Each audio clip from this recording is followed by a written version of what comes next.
From Press Reset by Jason Schreier. The video game publisher Eidos had purchased Ironstorm during Deus Ex's development, and Warren Spector found himself dealing with the same type of risk aversion that had bugged him so much at EA. He wanted to make a game set in the Wild West, but was told by Eidos marketing executives that Western games couldn't make money.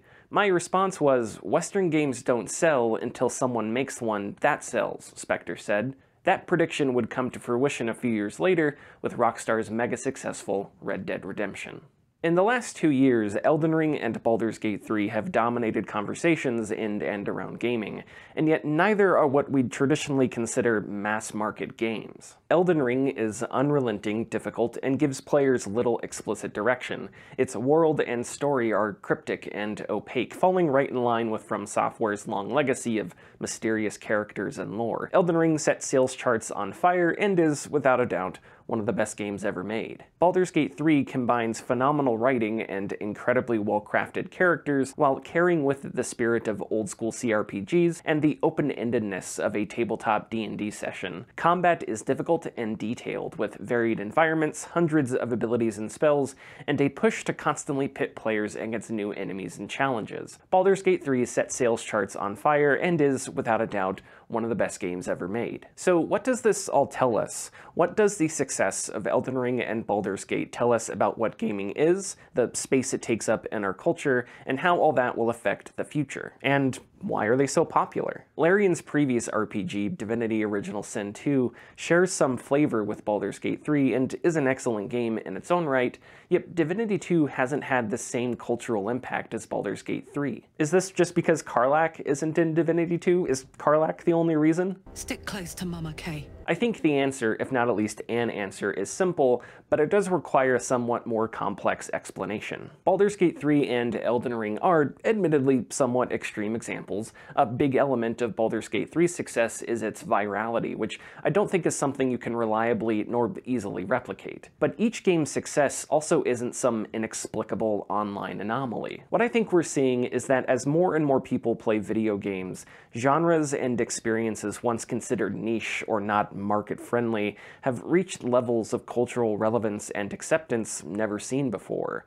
There is a demand for games that are different, whether that difference be gameplay, difficulty, narrative, genre, or otherwise. But at the high end of game development, major publishers continue to push content and experiences that are, by multiple measures, inferior to the innovation and creativity showcased by Elden Ring and Baldur's Gate 3. The AAA space remains largely risk-averse and unwilling to do anything that, in their minds, doesn't guarantee some fantastical short-term return. Sports games are swamps of manipulative microtransactions and regressive design held together by access to casual audiences and zero competition from better sports games that share the rights to likenesses and logos of professional leagues and athletes. Call of Duty is undeniably a financially successful behemoth, but whatever innovation the series can boast about today takes a backseat to its primary existence as a seller of microtransactions, which is too bad considering Call of Duty was once at the forefront of FPS innovation. Service-based gaming designed for player retention and long monetization tails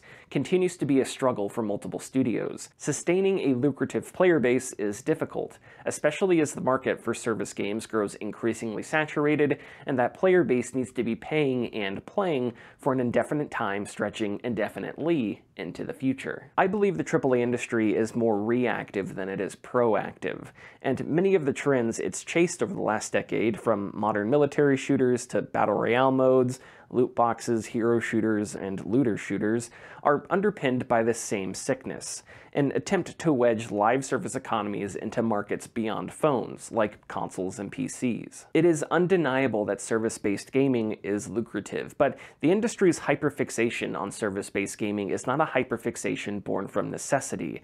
It's born from a desire to unendingly raise share prices and pad executive compensation. Pushing culture, meaning, innovation, and art is not as lucrative as Fortnite skins, but it is more worthwhile and it is lucrative. Even without hard budget and sales numbers, I think I'm safe in speculating that both Elden Ring and Baldur's Gate 3 are commercial successes, to put it lightly. This does not mean every developer needs to follow the paths of Larian or From Software. Each of those studios exist in certain economic contexts that allow them to do certain things other studios can't do.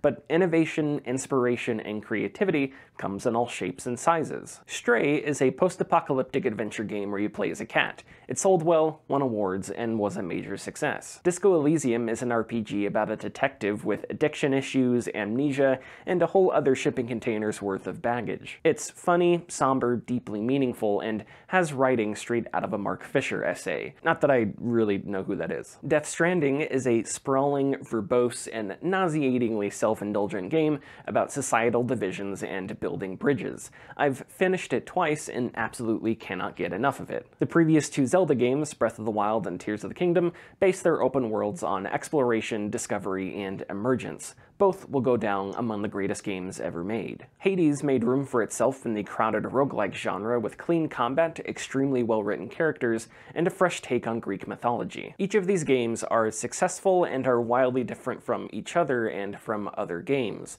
and their studios all have different levels of economic capability. Supergiant Games worked on Hades for 2 years in early access before its wider release, and at one point had fewer than 20 developers. Breath of the Wild and Tears are, well, you know. The contexts are again very different, but each one of these games is unique and interesting while not relying too heavily on market-safe formulas. There is demand, perhaps higher than ever in the history of video games, for experiences that take people out of their comfort zones or are somehow different, innovative, and creative. Audiences are more diverse than ever and have wider, more variable tastes than ever, and that means there are oceans of opportunities to create things that take advantage of that diversity. In the massive medium that is video games, there is a place for mass appeal. Not every game needs to be Death Stranding. I love Death Stranding, but I would hate it if every game were like Death Stranding. And not every game needs to reinvent the open world. Sometimes it's just cool to play as a cat version of Gordon Freeman. Formulaic does not necessarily mean bad or uninspired. There are other important layers of context. A live service game on its own, in a vacuum, is not a bad idea, but with the industry's incessant get-rich-quick schemes and gold rushes, what we miss out on is better entertainment, better games, and better art. In a recent earnings call, Warner Bros. CEO David Zaslav said the company's focus with games is transforming our biggest franchises to include more always-on gameplay through live services, multi-platform and free-to-play extensions with the goal to have more players spending more time on more platforms. Ultimately, we want to drive engagement and monetization of longer cycles and at higher levels. Zaslav said this right after boasting about the success of Hogwarts Legacy, a single-player game with no microtransactions. In many ways, this is standard operating procedure for Warner Brothers, a silly company that historically is known to have a masochistic kink for sabotaging its own games. The larger point here is, even after evidence of demand for a specific thing, whether by incompetence, stubbornness, unwillingness, or some combination of all three, the focus still shifts to whatever the market is ostensibly rewarding the most at the time. 15 years ago, there was an idea that Western games don't sell.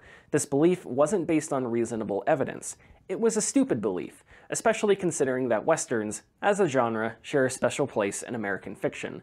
Eventually, Rockstar got the chance to make Red Dead Redemption. Smash cut 15 years later, and Red Dead's sequel, Red Dead Redemption 2, becomes one of the greatest stories ever told in gaming. Arthur Morgan is forced to reconcile his mortality with his life of crime and wrongdoing while standing at the edge of what seems like a coming apocalypse. It's a tragedy about death, betrayal, denial, change, and forgiveness. It's a great game. This year, it eclipsed 50 million copies sold. This does not mean every game should sell 50 million copies, or that 50 million copies is a reasonable threshold for success. It is extremely unlikely Hades 2 will sell 50 million copies, and it shouldn't need to. Game industry economics are complicated, and there are definitely hard truths about funding and monetization. Chinese conglomerate Tencent owns a stake in From Software, and also owns a 30% stake in Larian. This isn't surprising considering Tencent's massive portfolio, but what's important here is that Tencent is not exactly known as a company aiming for artistic excellence and innovation in video games. And because of its successful live service Hellscape games, you might be able to make the argument that those Hellscapes indirectly subsidize the games that actually matter. That's an economic question I can't answer, but one that I suspect has an answer I wouldn't totally like. Whatever the answer is, though, I don't think the industry writ large is only trying to fund its endeavor in the arts.